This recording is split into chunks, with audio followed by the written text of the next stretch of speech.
السلام علیکم ورحمۃ اللہ وبرکاتہ۔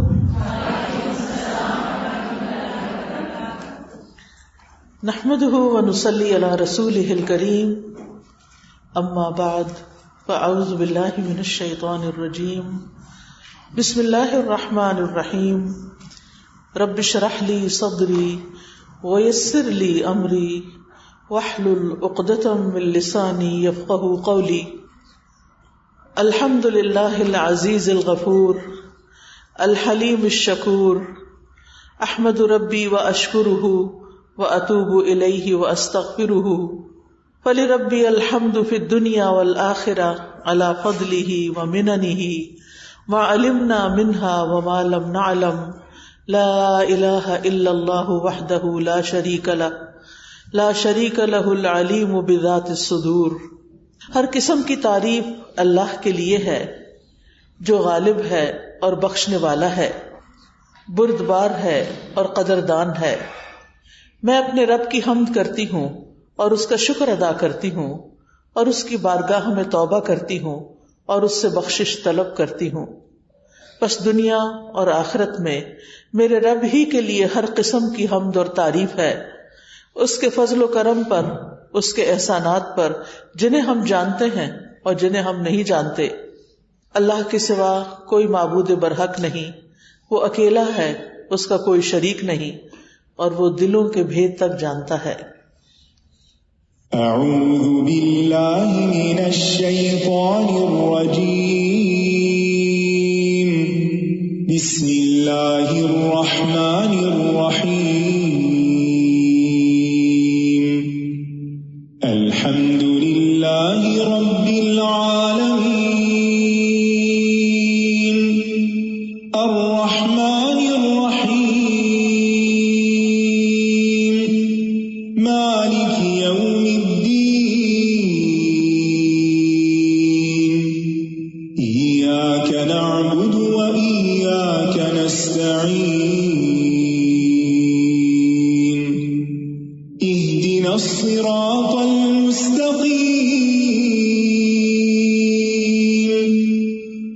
صراط الذین انعمت علیہم غیر المغضوب علیہم ولا الضالین۔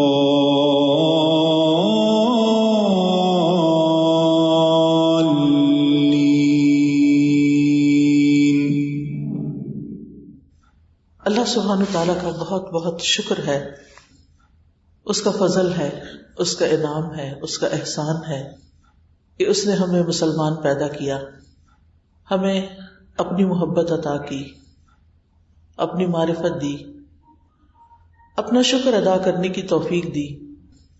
اس کا شکر ہے اس نے ہمیں قرآن دیا جو کہ ایک بہت بڑی نعمت ہے۔ قرآن مجید کے بارے میں اللہ تعالیٰ فرماتے ہیں، یا ایھا الناس، اے لوگو، قد جاءتکم موعظۃ من ربکم، تمہارے پاس تمہارے رب کی طرف سے عظیم نصیحت آ چکی ہے، وشفاء لما فی الصدور، اور اس کے لیے سراسر شفا ہے جو سینوں میں ہے۔ کوئی بھی دکھ، درد، تکلیف، اداسی، غم، پریشانی، ڈپریشن، اینگزائٹی، کسی بھی قسم کی کوئی چیز جو دلوں کو تکلیف دینے والی ہے، اس سب کے لیے، ہر بیماری کے لیے یہ قرآن شفا ہے۔ وَهُدًى وَرَحْمَةٌ لِّلْمُؤْمِنِينَ، اور مومنوں کے لیے سراسر ہدایت اور رحمت بن کر آئی ہے یہ کتاب۔ ہم سب جانتے ہیں کہ قرآن مجید اللہ سبحانہ تعالیٰ کی نازل کردہ کتاب ہے، یہ اللہ کا کلام ہے، یہ حروف، یہ الفاظ، یہ کلام، یہ رب العالمین کی طرف سے آیا ہے۔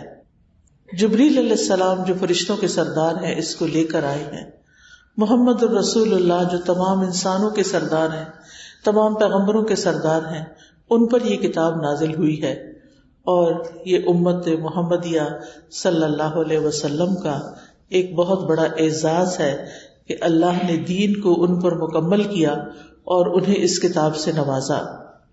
یہ کتاب وہ کتاب ہے جس سے دلوں کی اصلاح ہوتی ہے، جس سے حالات بدلتے ہیں، جس سے انسان بدلتے ہیں، جس سے انسانوں کے حالات درست ہو جاتے ہیں۔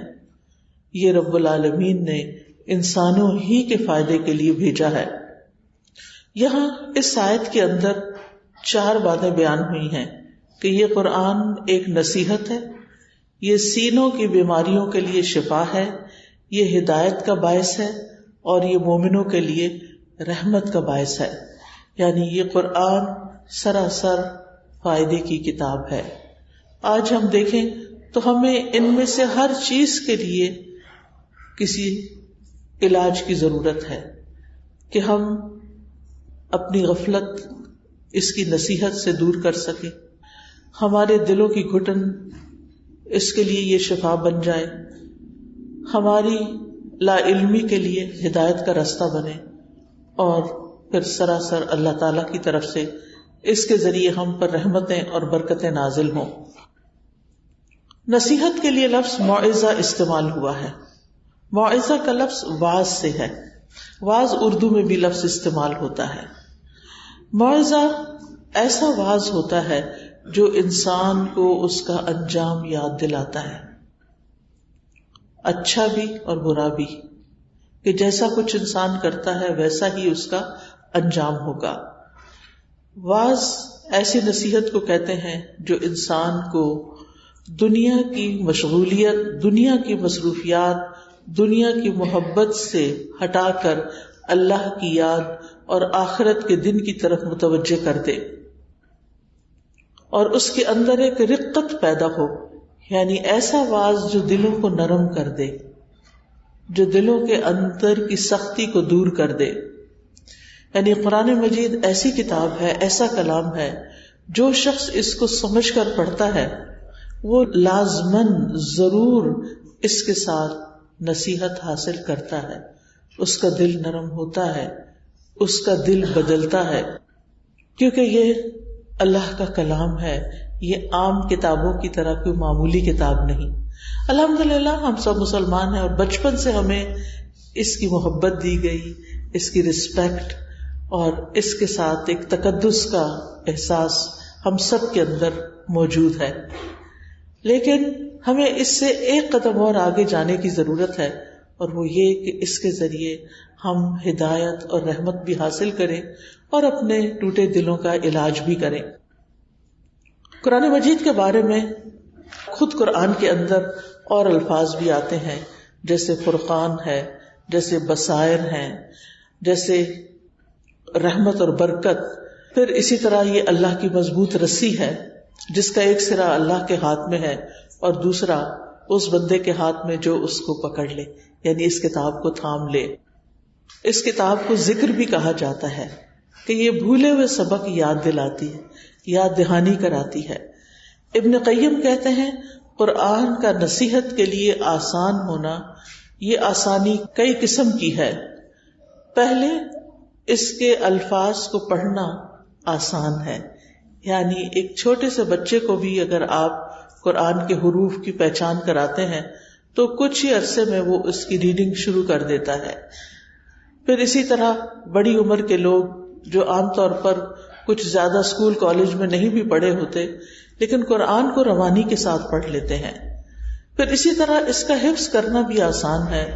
کسی بھی اور کتاب کے مقابلے میں، کسی بھی اور شعر و شاعری کے مقابلے میں قرآن مجید کو حفظ کرنے میں اتنی محنت نہیں لگتی جتنی محنت اور چیزوں کو زبانی یاد کرنے میں لگتی ہے. اور اس کی گواہی یہ کہ ہر ایج کے، ہر عمر کے بچے اور ہر عمر کے لوگ اس کو یاد کر لیتے ہیں. پھر یہ کہ اس کے معنی کو سمجھنا بھی آسان ہے. پھر اسی طرح اس پر عمل کرنا بھی کچھ مشکل نہیں، کیونکہ یہ صرف کمانڈمنٹ نہیں دیتا کہ ایسا کرو اور ایسا نہ کرو، بلکہ اس کے ساتھ انسان کے دل کو بھی آمادہ کرتا ہے، موٹیویٹ کرتا ہے، انکریج کرتا ہے، جس کی وجہ سے پھر حکم پر عمل آسان ہو جاتا ہے.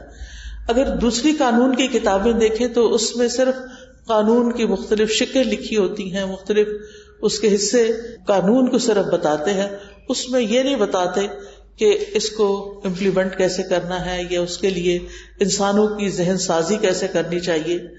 لیکن یہ کتاب صرف قانون نہیں دیتی، صرف ڈوز اینڈ ڈونٹس نہیں دیتی، بلکہ اس کے ساتھ ساتھ دلوں کو نرم کرتی ہے، دلوں کو تیار کرتی ہے، لہذا انسان کے لیے اس کو ایکسپٹ کرنا آسان ہو جاتا ہے. پھر اسی طرح یہ ہے کہ یہ کتاب تمام جہان والوں کے لیے نصیحت ہے. عام طور پر ہم سمجھتے ہیں کہ یہ کتاب صرف مسلمانوں کے لیے نہیں، ہدی للناس، تمام انسانوں کے لیے ہدایت ہے، یعنی اس سے پوری انسانیت کو فائدہ اٹھانا چاہیے. ان ہوا الا ذکر للعالمین، اور یہ تمام جہان والوں کے لیے اعزاز اور شرف کی بات ہے. پھر اسی طرح یہ کتاب عقل والوں کے لیے نصیحت ہے اور زندہ دل انسانوں کے لیے، جیسے کہ قرآن مجید میں آتا ہے ان ہوا الا ذکر وقرآن مبین لینذر من کان حیا، کہ یہ تو سراسر نصیحت اور واضح قرآن ہے تاکہ اسے خبردار کرے جو زندہ ہے، یعنی جس کے سینے میں زندہ دل ہے وہ اس سے ضرور سبق حاصل کرے.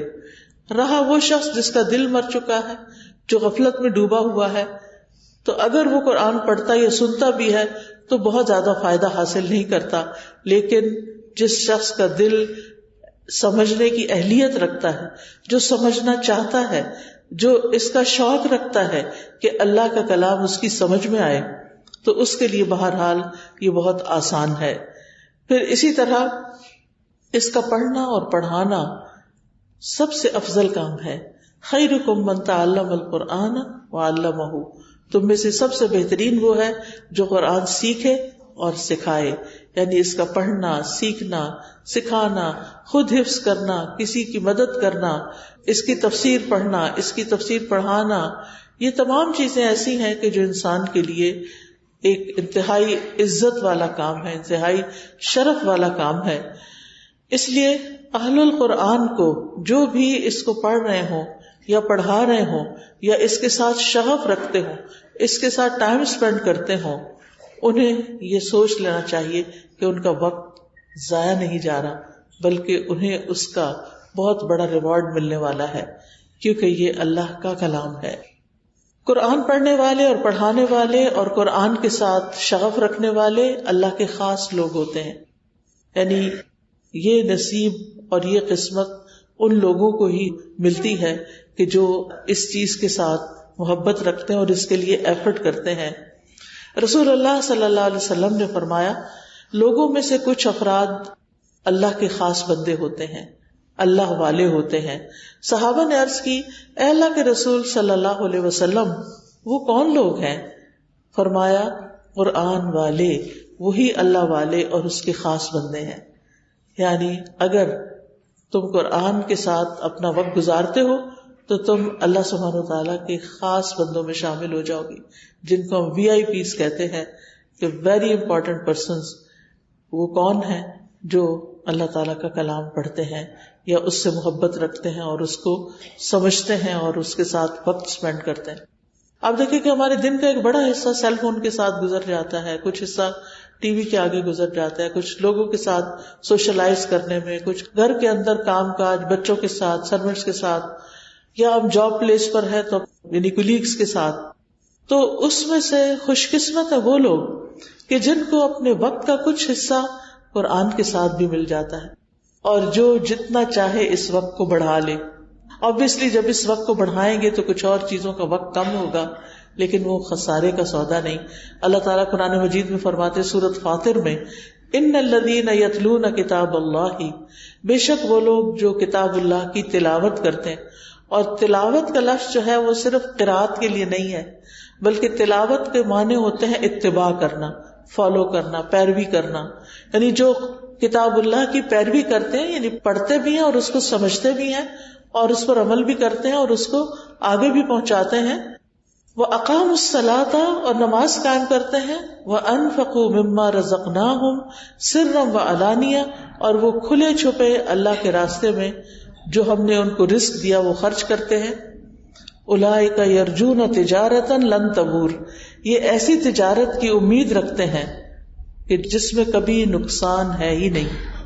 دنیا میں کوئی بھی بزنس، کوئی بھی سودا ایسا نہیں کہ جس میں انسان یہ سمجھے کہ مجھے اس میں صرف نفع ہی ہوگا. بہت سی چیزیں اور بہت سے بزنس ایسے ہوتے ہیں بہت نفع پہ جا رہے ہوتے ہیں، بہت اوپر ہی اوپر جا رہے ہوتے ہیں. اچانک کوئی ایسا حادثہ ہوتا ہے کہ سب کچھ ڈکلائن پہ آ جائے، سب نیچے چلا جاتا ہے. لیکن جو لوگ یہ 3 کام کرتے ہیں، یعنی قرآن کی تلاوت، قرآن کے ساتھ تعلق، نماز کا قیام یعنی پابندی کے ساتھ نماز پڑھنا، نماز نہیں چھوڑنا، اور اللہ کے دیے ہوئے میں سے خرچ کرتے رہنا، یہ لوگ اللہ کے ساتھ ایسا سودا کر رہے ہیں کہ جس میں فائدہ ہی فائدہ ہے، جس کا کوئی نقصان ہے ہی نہیں.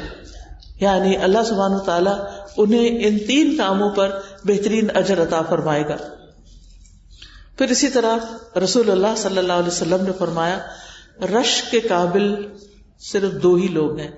ایک وہ جس کو اللہ نے قرآن کا علم دیا اور وہ رات کی گھڑیوں میں اس کے ذریعے سے قیام کرتا ہے، اور دوسرا وہ جسے اللہ نے مال دیا اور وہ دن رات اس سے صدقہ کرتا رہتا ہے، یعنی دن بھی اور رات بھی جو بھی موقع آتا ہے وہ دیتا چلا جاتا ہے، دیتا چلا جاتا ہے. پھر یہ کہ دوسری چیز جو اس آیت میں آتی ہے وہ ہے شفاء لما فی الصدور، کہ یہ قرآن سینوں کے اندر دل میں جو کچھ، کہ سینے میں دل ہے اور دل میں جو کچھ ہے اس کے لیے شفا ہے. یعنی قرآن سینے کی، دل کی بیماریوں کے لیے شفا ہے. دل کی بیماریوں میں کیا چیز شامل ہے؟ سب سے پہلے تو وسوسے، برے برے خیالات، خوفناک چیزیں جو انسان سوچتا ہے، یا غم یا دکھ یا وہ ہرٹ جو کسی کی طرف سے انسان کو پہنچتا ہے. اسی طرح بری نیت، برے ارادے اور شیطان کی ڈالی ہوئی نجاست کہ وہ انسان کو کسی نہ کسی غم میں مبتلا کر کے رکھتا ہے، کیونکہ وہ ہمارا دشمن ہے اور وہ خوش ہوتا ہے اس بات پر کہ انسان دکھی اور غمگین ہو، لہٰذا وہ اس کو ایسے ایسے خیالات ڈالتا ہے، کبھی اس کے بچوں کے بارے میں، کبھی اس کے عزیزوں کے بارے میں، کبھی مال کے بارے میں، کبھی مستقبل کے بارے میں، کہ انسان ساری نعمتیں ہونے کے باوجود خوش نہیں رہتا. یعنی کتنی حیرت کی بات ہے نا کہ اگر ہم گننا شروع کریں کہ ہمارے پاس کیا نہیں اور کیا کچھ ہے تو ہم گن نہیں سکتے، اتنا کچھ ہے ہمارے پاس. اللہ تعالیٰ فرماتے ہیں وَإِن تَعُدُّوا نِعْمَتَ اللَّهِ لَا تُحْصُوهَا، اگر تم اللہ کی نعمتوں کو گننا چاہو تو گن نہیں سکتے، شمار کرنا چاہو تو شمار نہیں کر سکتے. لیکن اس کے باوجود بھی ہم پریشان رہتے ہیں، اس کے باوجود بھی ہم دکھی رہتے ہیں. یعنی سب کچھ ہوتے ہوئے بھی ہم جو نہیں ہمارے پاس کسی وجہ سے، کوئی امتحان ہے ہمارا، یا کوئی ہماری دعا قبول نہیں ہوئی، یا ہم اپنے بچوں کو جیسا دیکھنا چاہتے ہیں ویسے وہ بن نہیں رہے، یا کوئی بھی ریزن ہو سکتی ہے، وہ ایک غم زندگی کا ہماری ساری نعمتوں پر حاوی ہو جاتا ہے اور انسان خوشیوں سے ہاتھ دھو بیٹھتا ہے. جبکہ قرآن پڑھنے والا اس کو اللہ پر ایسا توکل، ایسا اعتماد، ایسا یقین حاصل ہوتا ہے اور وہ بڑھتا چلا جاتا ہے کہ شیطان کسی بھی قسم کا وسوسہ ڈالے وہ یقین اس کو فوراً ختم کر دیتا ہے. وہ دل کے اندر کا اطمینان اور توکل کہ اللہ ہے، اللہ اچھا ہی کرے گا، اللہ کے بارے میں اچھا گمان، بندوں کے بارے میں اچھا گمان، یہ اس کے دل کو خوش کر دیتا ہے. اور یہ آ نہیں سکتا جب تک ہمارا تعلق قرآن سے نہ ہو. یہ چیز قرآن ہی انسان کے اندر پیدا کرتا ہے. اور پھر آپ دیکھیے کہ انسان کو بعض لا علاج بیماریاں شروع ہو جاتی ہیں، اور ان میں سے دلوں کی بیماریاں جو ہیں وہ سب سے زیادہ انسان کے لیے تکلیف دہ ہوتی ہیں. کیونکہ کچھ دل ہوتے ہیں وہ ایمان سے، ایمان کے نور سے، ہدایت کے نور سے آباد ہوتے ہیں، یہ دل زندہ ہوتے ہیں. اور کچھ دل ایمان سے خالی ہوتے ہیں، یقین اور توکل اور تقوی سے خالی ہوتے ہیں، قرآن کے علم سے خالی ہوتے ہیں، لہٰذا وہ دل مردہ ہونا شروع ہو جاتے ہیں. اور اگر ان کا علاج نہ کیا جائے تو وہ کسی کام ہی نہیں رہتے. پھر انسان کی زندگی میں سب کچھ ہوتے ہوئے خوشی نہیں ہوتی. اور یہ کتنی محرومی کی بات ہے کہ اللہ تعالیٰ اتنا کچھ دے پھر بھی ہم کسی بات پر خوش نہ ہو، یا یہ کہ خوش ہونے کے لیے ہمیں لوگوں کی ضرورت ہو.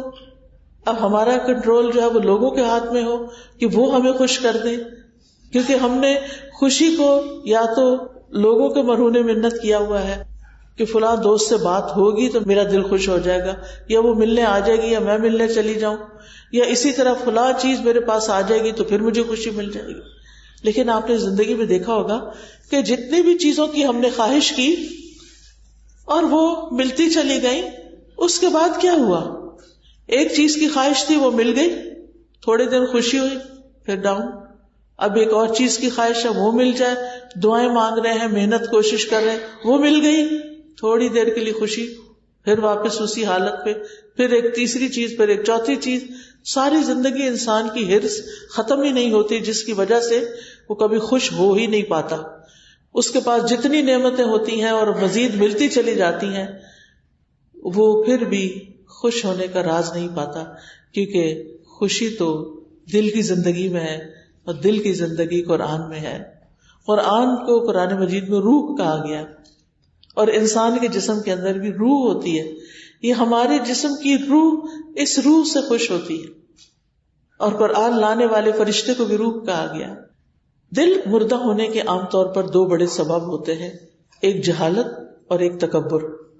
جہالت جو ہے وہ دل اور ایمان اور نور کے درمیان اندھیرا کر دیتی ہے، رکاوٹ پیدا کر دیتی ہے. قرآن جہالت کو دور کرنے کا ذریعہ ہے. جب قرآن کے ذریعے جہالت دور ہوتی ہے تو دل لہلہانے لگتا ہے، ایمان کے ساتھ، قرآن کے ساتھ سینے منور ہو جاتے ہیں، خوش ہو جاتے ہیں، روشن ہو جاتے ہیں. قرآن مجید میں شفا کے 3 معنی ہیں کہ یہ گمراہی سے شفا ہے کیونکہ اس میں ہدایت ہے، بیماری سے شفا ہے کیونکہ اس میں برکت ہے، اور اسی طرح فرائض اور احکام کو معلوم کرنے کے بارے میں شفا ہے. کیونکہ جب ہم کسی چیز پر عمل کرنا بھی چاہتے ہیں، فار ایگزامپل اب رمضان قریب آ رہا ہے، روزے تو ہم ہر سال روٹین کے رکھ ہی لیتے ہیں، قیام اللیل بھی کر لیتے ہیں، لیکن اس کے ساتھ ساتھ اکثر لوگ اپنی زکوٰۃ نکالتے ہیں رمضان کے اندر. لیکن ہوتا کیا ہے، لا علمی کی وجہ سے ہم صحیح طور پر کام ہی نہیں کر سکتے، ہم صحیح فنکشن نہیں کر پاتے. ہمارے دل میں ڈاؤٹ رہتا ہے، پتہ نہیں اس پہ زکوٰۃ ہے یا نہیں، پتہ نہیں کتنی نکالنی. یعنی چھوٹے چھوٹے کوشچنز ہوتے ہیں جو ہمارے اندر ایک بے چینی پیدا کیے ہوئے ہوتے ہیں. لیکن اگر ہم قرآن پڑھیں اور قرآن کو سمجھیں تو ان میں سے بہت سے سوالوں کے جواب مل جاتے ہیں. پھر کچھ اسپیسیفک کوشچنز رہ بھی جاتے ہیں کہ جن کو مزید علماء نے ڈسکس کر کے اور مزید علم حاصل کر کے ان کو حل کیا ہوتا ہے. تو فرائض پر بھی عمل کرنے کے لیے بہت ضروری ہے کہ ہمارے پاس علم ہو. علم کے بغیر ہم اپنے فرائض پر بھی عمل نہیں کر سکتے. پھر اسی طرح آپ دیکھیں، جہالت کے علاوہ شک، تکبر، حسد، نفاق، بغض، ہم و غم اور خواہشات کی بھرمار، ان ساری بیماریوں کے لیے قرآن شفا ہے. انسان کو قرآن بالکل مطمئن کر دیتا ہے، جو اس کے پاس ہوتا ہے اس پر وہ قناعت کرتا ہے، وہ راضی ہو جاتا ہے.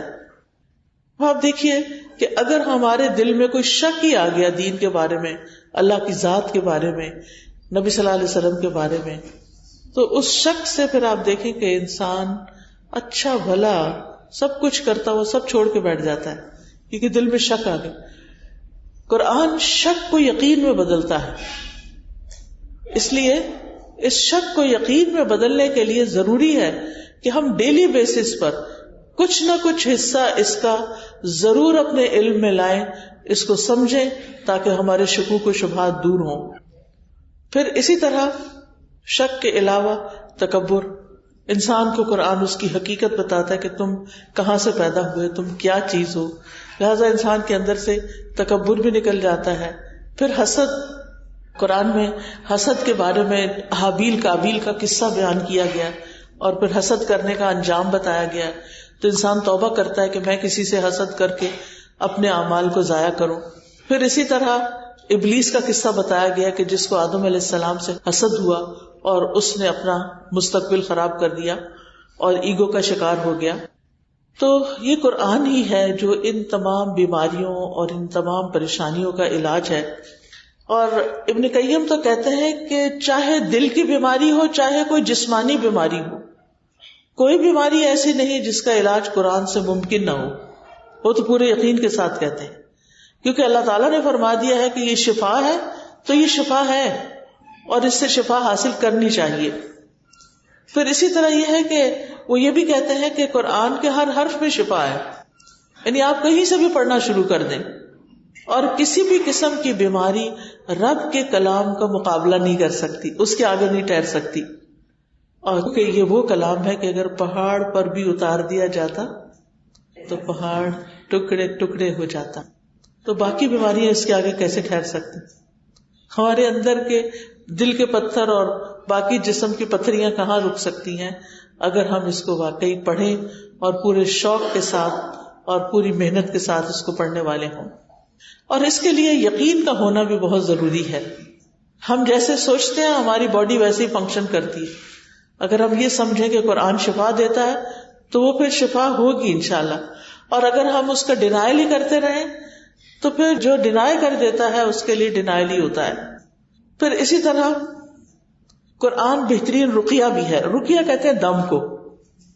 یعنی اگر انسان کو کوئی ایسی بیماریاں لاحق ہو گئی ہیں کہ جن کا علاج نیلی پیلی گولیوں میں نہیں ہے یعنی دوائیوں میں نہیں ہے، تو ایسی صورت میں جیسے نظر بد ہے یا جادو ہے یا جنوں کا چمٹنا ہے اور اس کے نتیجے میں کچھ بیماریوں کا پیدا ہونا ہے، تو اس کے لیے رقیہ بہت فائدہ مند ہے. رقیہ جو ہے آیات شفا یا رقیہ ایک ہی چیز ہے. آئی ڈونٹ نو کہ آپ نے الہدا کے وہ چھوٹے چھوٹے کارڈز دیکھے ہوں گے یا نہیں جس میں آیات شفا لکھا ہوتا ہے. اگر کسی بیمار کے پاس ان کو پڑھا جائے یا بیمار خود اپنے لیے پڑھے تو وہ بہت فائدے کی چیز ہے. حضرت عائشہ کہتی ہیں کہ رسول اللہ صلی اللہ علیہ وسلم ایک مرتبہ ان کے پاس تشریف لائے تو دیکھا کہ ایک عورت حضرت عائشہ کا علاج کر رہی ہے یا ان کو کوئی دم کر رہی ہے. تو آپ نے فرمایا کتاب اللہ یعنی قرآن کے ساتھ اس کا علاج کرو. اگر تمہیں دم کرنا ہی ہے تو قرآن پڑھ کر اس پر دم کرو. اور اس میں سب سے بہترین جو ہے وہ سورۃ الفاتحہ ہے. یعنی اگر انسان سورۃ الفاتحہ پڑھ کر دم کرتا ہے تو انشاءاللہ فائدہ مند ہوگا، کیونکہ سورۃ الفاتحہ کو الشفا بھی کہا گیا ہے. اور اس میں ایک واقعہ بھی آتا ہے صحیح البخاری میں کہ نبی صلی اللہ علیہ وسلم کے چند صحابہ عربوں کے ایک قبیلے کے پاس سے گزرے. قبیلے والوں نے ان کی کوئی ضیافت نہیں کی. اس زمانے میں ہوٹل ریسٹورینٹس نہیں ہوتے تھے. مسافروں کے لیے راہ چلتے جن لوگ کے گھر ہوتے تھے وہی ان کو ٹھہراتے تھے، کھلاتے پلاتے تھے. تو اب یہ کہ وہ ایک قبیلے کے پاس سے گزرے، قبیلے والوں نے ان کی کوئی ضیافت نہیں کی، ان کی کوئی مہمانی نہیں کی. کچھ دیر بعد قبیلے کے سردار کو بچھو نے کاٹ لیا. اب قبیلے والوں نے ان صحابہ سے کہا کیا آپ لوگوں کے پاس کوئی دوا یا کوئی دم کرنے والا ہے؟ صحابہ نے کہا کہ تم لوگوں نے ہماری ضیافت نہیں کی، ہم بھی اس وقت تک تمہارا دم نہیں کریں گے جب تک تم اس کی مزدوری نہ مقرر کرو. چنانچہ انہوں نے چند بکریاں دینا منظور کر لی. پھر اس کے بعد آپ سورۃ الفاتحہ پڑھنے لگے. پڑھ کے اپنا لعاب اس جگہ پر لگاتے جاتے تھے جہاں ڈنگ کاٹا تھا. چنانچہ وہ شخص جو تھا تندرست ہو گیا.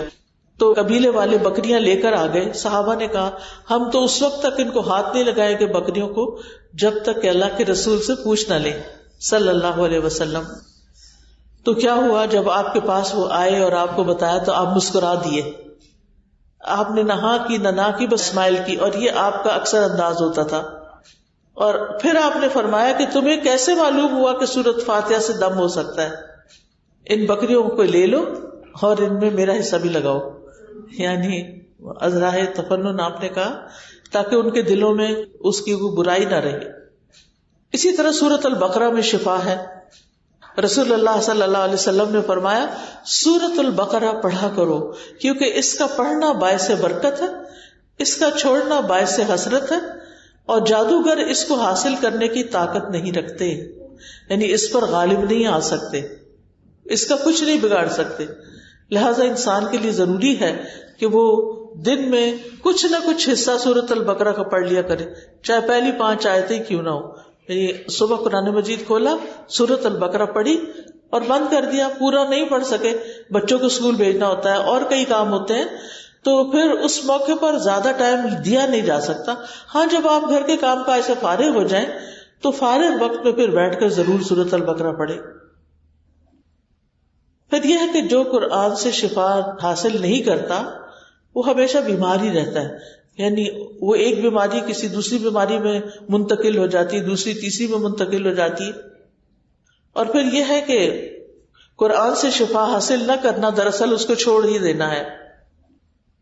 تیسری چیز جو یہاں بتائی گئی وہ یہ کہ یہ کتاب ہدایت کی کتاب ہے.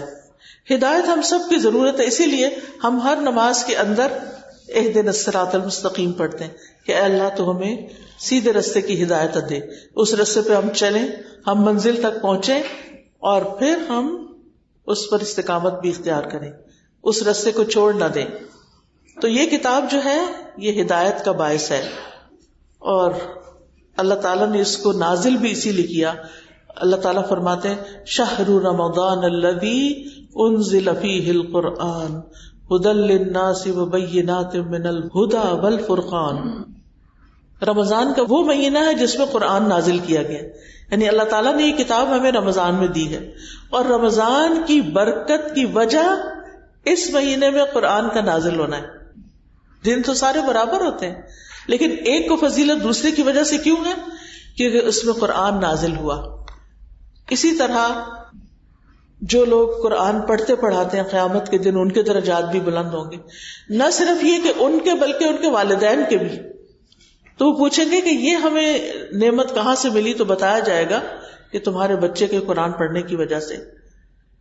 تو قرآن کی صرف عربک نہیں پڑھنی چاہیے بلکہ یہ کتاب ہدایت ہے، سلامتی کی راہیں دکھانے والی کتاب ہے.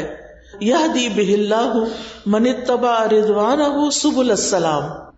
یہ ایک روشنی اور واضح کتاب آئی ہے جس کے ساتھ اللہ ان لوگوں کو جو اس کی رضا کے پیچھے چلتے ہیں سلامتی کے رستوں کی ہدایت دیتا ہے.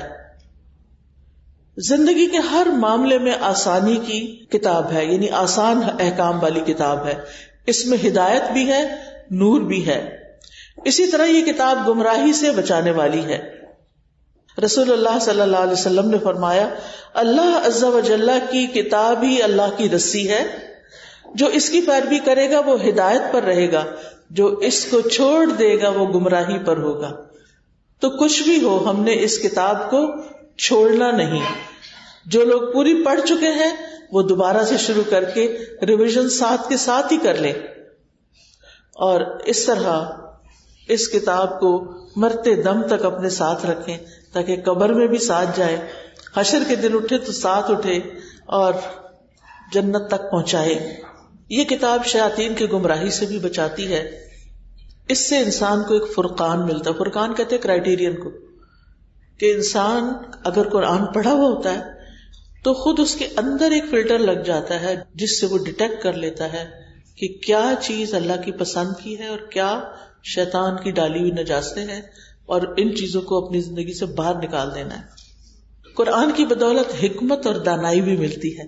انسان کو بہت سی ایسی باتیں سمجھ آتی ہیں جو اس کے بغیر سمجھ نہیں آتی. پھر یہ گناہوں سے بچانے کا ذریعہ بھی ہے، یعنی قرآن. کیونکہ اگر ہمیں نہیں پتا کہ اللہ تعالیٰ کس بات پہ ناراض ہوتے ہیں تو ہم شوق سے کرتے رہیں گے، سب لوگ تالیاں بجائیں گے ہمارے لیے. اللہ تعالیٰ ناراض ہو رہے ہیں، لوگ خوش ہو رہے ہیں، اور ہمیں پتہ ہی نہیں کہ حقیقت میں کیا ہو رہا ہے. تو یہ قرآن بتاتا ہے کہ اللہ تعالیٰ کن چیزوں کو پسند کرتا ہے اور کن چیزوں پر ناراض ہوتا ہے. پھر اسی طرح قرآن کے نزول کا مقصد صرف تلاوت نہیں ہے بلکہ اس کا مقصد آیات میں غور و فکر اور اس سے نصیحت حاصل کرنا ہے. سورہ صاد میں اللہ تعالیٰ فرماتے ہیں کتاب انزل الیک مبارک لیدبروا آیاتہ ولیتذکر اولو الالباب. جو کتاب ہم نے آپ کی طرف نازل کی ہے بڑی برکت والی ہے تاکہ لوگ اس کی آیات میں غور و فکر کریں اور اہل عقل اس سے سبق حاصل کریں. عقل والے اس کتاب سے سبق سیکھے. حسن بصری کہتے ہیں قرآن اس لیے نازل کیا گیا تاکہ اس پر غور و فکر کیا جائے اور اس پر عمل کیا جائے، لیکن کچھ لوگوں نے تو اس کو اپنی صرف تلاوت کی کتاب بنا لیا ہے. یعنی صبح اٹھتے ہیں روٹین میں اس کو کھولتے ہیں، کچھ آیتوں کی کچھ پیجز کی تلاوت کرتے ہیں، بند کرتے ہیں، رکھ دیتے ہیں. جیسے کھولنے سے پہلے تھے ویسے ہی بعد میں ہوتے ہیں. کسی آیت پر نہیں رکتے، کسی کا مطلب نہیں پتا، دل پہ کوئی اثر نہیں ہوتا. لہذا پڑھنا ثواب کا تو ہو گیا لیکن عمل میں کچھ نہیں آتا. اللہ سبحانہ وتعالیٰ قرآن مجید میں قرآن پر تدبر کا حکم دیتے ہیں. فرمایا افلم یدبروا القول ام جاءہم ما لم یأت آباؤہم الاولین. کیا انہوں نے قرآن پاک میں غور نہیں کیا، یا ان کے پاس وہ چیز آئی ہے جو ان کے پہلے باپ دادا کے پاس نہیں آئی تھی؟ کوئی انوکھا دین آیا ہے ان کے پاس جس کو پہچان نہیں رہے. تو یاد رکھیے ابن تیمیہ کہتے ہیں جو ہدایت کی غرض سے قرآن میں تدبر کرتا ہے اس کے لیے حق کا راستہ واضح ہو جاتا ہے. جو ہدایت کے لیے تدبر کرتا ہے اس کو ہدایت لازماً مل جاتی ہے. اور قرآن کی اگر کوئی صرف تلاوت کر دیتا ہے اور اس پر عمل نہیں کرتا یا کوشش بھی نہیں کرتا کہ اس پہ عمل کرنا ایک دن، تو اس کے بارے میں آتا ہے کہ قیامت کے دن ایسے لوگ جو ہیں یعنی جو صرف پڑھ لیتے ہیں اور عمل نہیں کرتے ان کی سزا کیا ہے. آپ نے فرمایا میں معراج کی رات ایسے لوگوں پر گیا جن کے ہونٹ کینچیوں سے کاٹے جا رہے تھے آگ کی. جب وہ کاٹے جاتے تو پھر مکمل ہو جاتے. میں نے پوچھا ہے جبریل یہ کون لوگ ہیں؟ انہوں نے کہا یہ آپ کی امت کے وہ خطیب ہیں جو اس چیز کو کہتے تھے جس کو خود نہیں کرتے تھے. یعنی کہنا کچھ اور کرنا کچھ. ہم سمجھتے ہیں کہ اتنے سارے لوگوں میں کیا پتا چلے گا. نہیں، لوگوں کو نہیں پتا چل رہا تو فرشتوں کو تو پتا چل رہا ہے نا، اللہ تعالیٰ کو تو پتا چل رہا ہے نا، اور وہاں تو لکھا جا رہا ہے نا. پھر اسی طرح جو شخص قرآن سے منہ موڑے گا اس کے لیے قرآن میں سزا بتائی گئی. وقال الرسول یا رب ان قوم اتخذوا هذا القرآن مہجورا. اور رسول کہے گا اے میرے رب بے شک میری اس قوم نے قرآن کو چھوڑ دیا تھا. کیا ہم چاہیں گے کہ قیامت کے دن اللہ کے رسول صلی اللہ علیہ وسلم ہمارے بارے میں یہ بات فرمائیں کہ انہوں نے قرآن کو چھوڑ دیا تھا؟ اور جو شخص قرآن سے غفلت برتے اس کے لیے الگ سزا ہے. سمرہ بن جندب سے روایت ہے کہ نبی صلی اللہ علیہ وسلم خواب بیان کرتے ہوئے فرما رہے تھے کہ ایک شخص کا سر پتھر سے کچلا جا رہا تھا. آپ نے کچھ چیزیں دیکھی تھی، ان لوگوں کے جسم دیکھے تھے جو قرآن یا نماز نہیں پڑھتے اور پھر آخرت میں وہ چھپ چھپ کر سامنے نہیں آئیں گے. تو سامنے تو ہر کوئی آئے گا، لیکن ساتھ ہی یہ ہے کہ وہ چاہتا کیا تھا، اس کو تربیت کی ضرورت تھی. تو کہا گیا کہ قرآن کا حافظ تھا مگر وہ اس قرآن سے غافل ہو گیا اور فرض نماز پڑھے بغیر سو جاتا تھا. ساری رات جاگا اور عین نماز کے وقت سو گئے. اور پھر آخری بات ہے کہ وہ رحمت للمؤمنین، یہ کتاب مومنوں کے لیے رحمت کا باعث ہے. رحمت کس طرح؟ رحمت اس طرح کہ انسان جو اس کو پڑھتا ہے اللہ تعالیٰ کو اس بندے پر پیار آتا ہے اور پھر اللہ تعالیٰ اس پر اپنی ایسی رحمتیں نازل کرتا ہے کہ جس سے اس کو کسی چیز کی کمی نہیں ہوتی. پھر یہ کہ قرآن سے اللہ کی رحمت ملتی ہے اور اس کی وجہ سے رحمت گھروں کو ڈھانپ لیتی ہے. پھر اسی طرح برکتیں ملتی ہیں، جان و مال اور اولاد میں تحفظ ملتا ہے، عمر بڑھتی ہے، کاموں میں برکت ہو جاتی ہے، رفعت اور بلندی مل جاتی ہے، دنیا میں بھی عزت ملتی ہے اور آخرت میں بھی. اور پھر ایک نیکی کا ثواب کتنا، یعنی اگر کسی شخص نے ایک نیکی کی ہے تو اس کو 10 گنا اجر ملے گا. لیکن ایک شخص نے خود بھی کی اور کسی اور کو بھی بتا دیا اور وہ آگے آگے بھی بتا رہا ہے، ان سب کی نیکی بھی یہ شروع کرنے والے کو ملے گی. قرآن کی تلاوت عذاب قبر سے بچانے کا ذریعہ بھی ہے کہ جب انسان کو قبر میں لٹایا جائے گا اور اس پر کوئی بلا سر کی طرف سے آئے گی، نماز دل سے اس کو پروٹیکٹ کرے گی، دائیں طرف سے روزہ، بائیں طرف سے زکوٰۃ اور پاؤں کی طرف سے صدقات وغیرہ. لیکن اس کے علاوہ بھی یہ ہے کہ جب کوئی شخص یعنی ایسا کام کرنا چاہتا ہے جو اللہ کی پسند کا ہے اور خاص طور پر ان دنوں میں کرتا ہے جس میں اجر و ثواب کئی گنا زیادہ بڑھ جاتا ہے، تو یہ چیز پھر انسان کو آخرت میں بھی فائدہ دیتی ہے. قیامت کے دن قرآن انسان کی شکل میں آئے گا اور کہے گا میں وہی ہوں جس نے تمہیں رات کو بیدار رکھا تھا اور دن میں تجھے پیاسا رکھا تھا. اب کیا چیزیں رات کو بیدار رکھتی ہیں بچوں کو؟ تو اب آپ سوچئے کہ پھر وہ جب ان سے سوال کیا جائے گا تو کیا جواب دیں گے کہ کیا چیز انہیں رات کو جگاتی تھی؟ کون سی چیز پھر قیامت کے دن ان کی سفارش کرے گی؟ کیونکہ قرآن کے پڑھنے والوں کی تو سفارش خود قرآن کرے گا. اور اسی طرح نبی صلی اللہ علیہ وسلم نے فرمایا قرآن سیکھو کیونکہ یہ قیامت کے دن اپنے پڑھنے والوں کی سفارش کرے گا. 2 روشن صورتیں سورۃ البقرہ اور آل عمران پڑھا کرو، سیکھو، کیونکہ یہ دونوں صورتیں قیامت کے دن سائبانوں کی شکل میں یا پرندوں کی 2 صف بستہ ٹولیوں کی شکل میں آئے گی اور اپنے پڑھنے والوں کا دفاع کرے گی، ان کی حفاظت کرے گی. پھر اسی طرح قرآن یا انسان کے حق میں گواہی دے گا یا خلاف گواہی دے گا. کس کے حق میں گواہی دے گا؟ جس نے اس کو پڑھا ہوگا، سمجھا ہوگا، اس پر عمل کیا ہوگا، اور اس کے برعکس کرنے والوں کے خلاف گواہی دے گا. قاری قرآن کے لیے عزت کا تاج اور اللہ کی رضامندی حاصل ہوگی، اور اسی طرح والدین کے سر پر بھی نور کا تاج پہنایا جائے گا. قرآن پاک پڑھنے والوں کا جنت میں بھی بہت اچھا مقام ہوگا اور وہاں ان کا تعارف ہوگا. تو یہ ہے وہ کتاب جو ہمیں اللہ سبحانہ تعالیٰ نے دی، جو ہماری تنہائیوں کی دوست ہے اور ہمارے ہر غم اور دکھ اور پریشانی کا مداوا ہے. میری دعا ہے اللہ تعالیٰ سے کہ اللہ تعالیٰ ہمیں اس کا حق ادا کرنے والا بنائے. وآخر دعوانا ان الحمد للہ رب العالمین.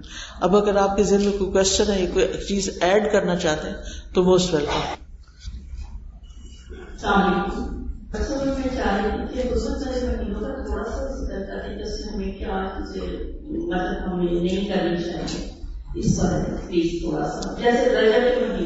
جی، رجب کے بعد پھر حج والے 3 مہینے جو ہوتے ہیں وہ حرمت والے ہوتے ہیں. تو ان حرمت والے مہینوں میں چونکہ رجب کا مہینہ ایسا جس میں اہل عرب بہت کثرت سے عمرہ کرتے تھے، اور باقی یہ ہے کہ حرمت میں صرف کرنے کے کام نہیں پتہ ہوتے بلکہ نہ کرنے کے کام. حرمت والا مہینہ کہا ہی کیوں گیا کہ اس میں مومن کے اوپر مومن کا خون، جان، مال اور عزت، یہ ساری چیزیں حرام ہوتی ہیں. یعنی کوئی کسی کو کوئی بھی تکلیف نہیں دے گا، یعنی اس چیز کا ایک طرح سے عہد ہوتا ہے. کوئی کسی کو قتل نہیں کرے گا، کوئی کسی کے راستے میں روڑے نہیں اٹکائے گا جیسے لیگ پولنگ ہوتی ہے یا آفیسز وغیرہ میں جو غلط کام ہوتے ہیں. تو مطلب یہ ہے کہ اگر ان مہینوں میں کوئی نیکی کرتا ہے تو اس کی نیکی کا اجر بھی بڑھے گا، اور اگر کوئی غلط کام کرتا ہے تو سزا بھی زیادہ ہوگی. یعنی اس میں ان مہینوں کی عزت اور حرمت، یعنی اس کو محترم سمجھنا چاہیے. حرمت کا لفظ یہاں احترام والا ہے. اور کوئی؟ السلام علیکم. میرے 3 سوال ہیں. ایک یہ کہ ہماری جو نمازیں قضا ہو چکی ہیں، مطلب کہ جب سے ہم فارغ ہوئے ہیں تو ہمیں وہ نمازیں کس طرح پڑھنی چاہیے، فرض نماز کس طریقے سے ادا کرنی چاہیے، کیونکہ ہمیں ان کو کانٹیکٹ کرا دیا. دوسرا میرا یہ سوال ہے کہ آج کل بٹ کوائن ڈیجیٹل کرنسی یہ حلال ہے یا حرام ہے؟ اور تیسرا سوال میرا یہ ہے کہ جس طرح آج کل ہم لوگ دیکھتے ہیں کہ ہمارے آگے سوشل میڈیا اتنا تیز ہو گیا ہے، ہر چیز ہمارے اپروچ میں ہے، ویسے دینی مدارس علماء کی تعداد بھی بہت زیادہ بڑھتی جا رہی ہے اور اتنی ہی اسلام سے دوری بھی ہوتی جا رہی ہے. تو دونوں چیزیں اپوزٹ کیوں جا رہی ہیں؟ نمازیں جو قضا ہو گئی ان کا حل یہ ہے کہ ان پہ توبہ کی جائے اور آئندہ کوئی نماز قضا نہ کی جائے تو معافی مل جائے گی، اور نوافل کی کثرت کر دی جائے، کیونکہ نماز کا تو نہیں پتا کہ کون سی کس وقت کیا قضا ہوئی. تو نوافل کی کثرت کر دیں اور توبہ استغفار اور صدقہ وغیرہ کریں، اللہ تعالیٰ سے معافی مانگیں. بٹ کوائن کا مجھے ایگزیکٹلی نہیں پتا کیونکہ میں نے کبھی اس فیلڈ میں ہاتھ نہیں ڈالا. تیسرا یہ ہے کہ ادھر سے میڈیا تیز ہے، ادھر سے دین والے بھی بہت کام کر رہے ہیں. آپ خود سوچئے جتنے لوگ فساد کے لیے کام کر رہے ہیں اس کے مقابلے میں کتنے دین والے کام کر رہے ہیں. یہ صرف ہمیں نظر آتا ہے کہ دین والے بہت کام کر رہے ہیں، بہت کوئی کام نہیں ہو رہا. ٹھیک ہے، کچھ اویئرنیس ضرور آئی ہے، لیکن شر کے مقابلے میں وہ خیر جو ہے وہ بہت کم کوششیں ہیں اس کے لیے. یعنی آپ کو ایک سنگر کے سنگنگ کے اوپر جو ہٹس ملیں گی، آپ کو لائکس ملیں گی، وہ کسی لیکچر کے اوپر تو نہیں ملے گی. اور کتنے لوگ سنتے بھی ہیں، اور اگر سن بھی لیں تو اس پر عمل کتنے % کرتے ہیں. مشکل یہ ہے، 2 چیزیں مشکل ہیں. ایک تو یہ کہ دین کے بارے میں یہ سوشل میڈیا کی وجہ سے شکوک و شبہات بہت ہو گئے ہیں، شک بہت ڈال دیا گیا. دوسرا یہ کہ خواہشات، پہلے ہوتا تھا کہ مشکل سے چیزیں دیکھنے کرنے کو ملتی تھی، جو ایلیٹ کلاس ہوتی تھی جو کچھ کرتی تھی ان کا اپنا ایک سرکل ہوتا تھا. اب ہر ایک کی ایکسس ہو گئی ہے، اب ہر کوئی ان کو کاپی کرنا چاہتا ہے.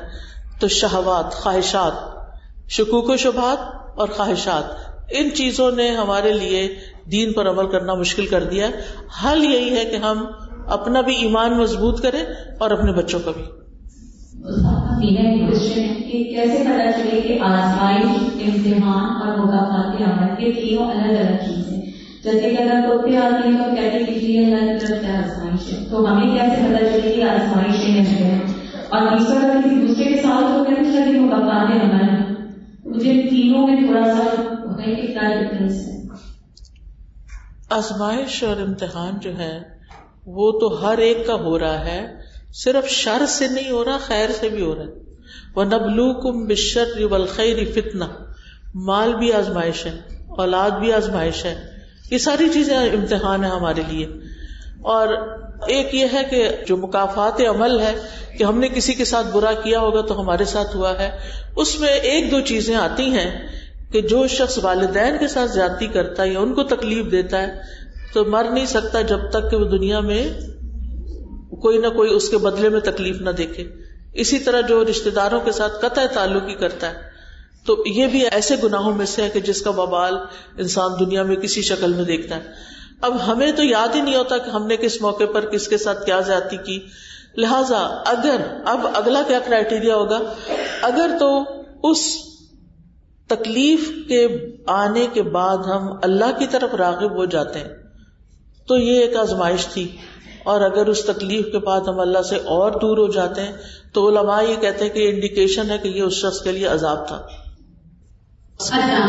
جی جو روزے قضا ہو جاتے ہیں تو ہم ان کا فدیہ دے کے اس وقت ہمارے پاس ہو جائیں گے یا اس کے لیے ضروری، کیونکہ قرآن میں جو آیات ہیں اس میں آیات منسوخ کے بارے میں کہا جاتا ہے رجسٹر جو ہے کہ فدیہ دیجیے. روزے کی تو قضا بہرحال ہے.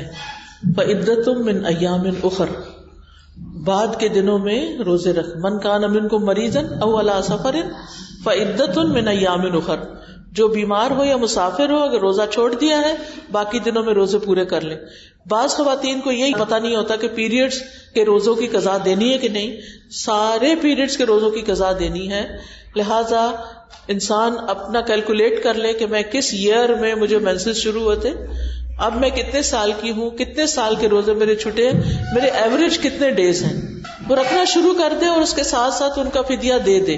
ایک مسکین کا کھانا ہوتا ہے، زندگی رہے تو پورا کرتے رہے ساتھ ساتھ، لیکن کیونکہ پورے سال بھی تو روزے نہیں رکھے جا سکتے، تھوڑے تھوڑے، یعنی کہ اگر ہر مہینے 3 روزے رکھتے ہیں یا اسی طرح سوموار اور جمعرات کا روزہ رکھ لیتے ہیں تو کرتے کرتے وہ روزے پورے ہو جائیں گے انشاءاللہ تعالی. روزوں کی قضا دینا لازم ہے. جی وعلیکم السلام. وظائف کا اسلام میں کیا رول ہے، ہمیں کرنے چاہیے نہیں؟ دیکھیں مصنون دعائیں جو ہیں وہ ہمارے لیے بہت کافی ہیں. باقی یہ ہے کہ یہ جو تعداد لوگ مقرر کر لیتے ہیں اور بعض اگر بہت زیادہ کر لیتے ہیں، یہ بعض اگر پریشان بھی کرتی ہے لوگوں کو اور وہ کر نہیں پاتے اس کو. لیکن قرآن شفا ہے، آپ جہاں سے بھی پڑھیں گے. سورۃ فاتحہ شفا ہے تو یہ بھی ایک وظیفہ ہی بن جاتا ہے نا.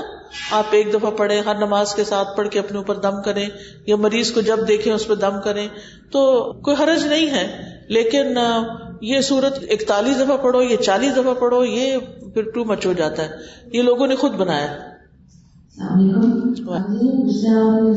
کہ قرآن جو ہے ہدایت کرنے دل زندہ ہے، ہم اپنے جیسے ہم بھی کوشش کرتے ہیں قرآن پڑھیں تو نام بھی محسوس ہوتا ہے کہ اس طرح کا اثر ہو رہا ہے نہیں ہو رہا جیسا کہ مستحق ہے. کچھ ایسی کوئی انڈیکیشن کہ ہم دیکھ سکیں کہ ہمارا ابھی اس میں تھوڑی جان ہے، یعنی اس میں دل لگ رہا ہے کہ نہیں لگ رہا، محبت ہے کہ نہیں، کیا اس کو ہم مس کرتے ہیں کہ نہیں، آج قرآن نہیں پڑھا گیا، آج میری کلاس مس ہو گئی ہے، مجھے اس کو سمجھنا چاہیے. یعنی اپنے اندر کتنی بے چینی ہے اس سے اندازہ لگا سکتے ہیں. السلام علیکم. میرا آپ سے یہ کوشچن ہے کہ جو شادی کے لیے کیا یہ فکس ہوتا ہے کہ آپ کس شخص سے اور کس بندے سے شادی ہونی ہے، کیا اس کے لیے والدین اور یا پھر لڑکا یا لڑکیوں کو کوشش کرنی چاہیے؟ ایسا ہے کہ جس طرح ہمارے یہاں رزق لکھا ہوا ہے نا، لیکن یہ بھی ساتھ لکھا ہوا ہے کہ کوشش کرے گا تو ملے گا. مثلاً آپ اوپر بیٹھے ہیں اور مجھے شوق ہے آپ سے ملاقات کرنے کا، لیکن اسی صورت میں کر سکتی ہوں جب میں اوپر چڑھ کے جاؤں گی. اس کے لیے آپ بیٹھے ہیں، میں بھی موجود ہوں، شوق تب پورا ہوگا جب میں محنت کروں گی. ٹھیک ہے نا؟ اسی طرح جوڑ لکھے ہوئے ہیں لیکن وہ ملیں گے تب جب ہم کوشش کریں گے. اوکے. سبحانک اللہم و بحمدک، اشہد ان لا الہ الا انت، استغفرک و اتوب الیک. السلام علیکم و رحمۃ اللہ وبرکاتہ.